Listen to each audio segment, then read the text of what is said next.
మనం చూస్తే దేవుని సన్నిధిని ప్రేమించేవాళ్ళు, దేవుని సన్నిధిలో ఎక్కువగా ఉండేవాళ్ళు, దేవుని సన్నిధిలో ప్రార్థన చేసేవాళ్ళు, దేవుని సన్నిధిలో ఆరాధన చేసేవాళ్ళు, పరిచయం చేసేవాళ్ళు వారు వర్ధిల్లుతారట. నాటబడిన వారై వారు వర్ధిల్లెదరు. హల్లెలూయా. నిన్ను వర్ధిల్ల చేసేది దేవుని బంధనం. ఎందుకు పోగొట్టుకుంటున్నావు? ఎందుకు పోగొట్టుకుంటున్నారు మీరు? తెలియట్లేదు కదా. ఎవరో తెలియదు పోయిందే బాధపడ్డాడట. ఇప్పుడే మీరు పోగొట్టుకోకండి.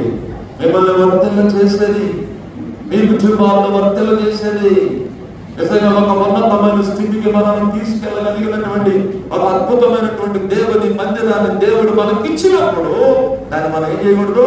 మనం బుద్ధిహీనతను బట్టి దాన్ని పోగొట్టుకోకూడదు, ప్రేమించాలి. కాబట్టి ఈ రాత్రి ఈ మందిరం చాలా అద్భుతంగా కట్టబడింది. మేము మాస్టర్ గారు కదాలి, అన్నయ్య దేవుడు చాలా అద్భుతంగా కట్టించాడు, ఇంకేమైనా అవసరాలు ఉన్నాయా, నేనేమైనా ఈ అవసరాలు తీర్చాలనుకుంటా, ఏదైనా నేను ఇవ్వాలనుకుంటున్నాను అని అడగాలి. అవసరాలు వేసుకుని పక్క వెళ్ళిపోకూడదు కదా. దేవుని మందిరం మీరు వర్ధిల్లడానికి ఇచ్చాడు, సేవకుడు మేము కొరకు ప్రార్థన చేయడానికి ఇచ్చాడు, మేము వాక్యాన్ని బోధించడానికి ఇచ్చాడు. దేవుడు ఎన్ని కార్యాలు చేశాడు తెలుసా ఈ దర్శలో, ఈ ప్రకరణ ప్రజలకి. హల్లెలూయా. కాబట్టి జ్ఞాపకం చేస్తున్నాను. 65వ కీర్తన 4వ చరణాన్ని కూడా ఒకసారి చూడండి. 65వ కీర్తన 4వ చరణం ముగిస్తున్నాను, నా సమయం అయిపోతుంది, నేను ముగిస్తున్నాను. నీ ఆవరణలో నివసించినట్లు ధన్యుడు,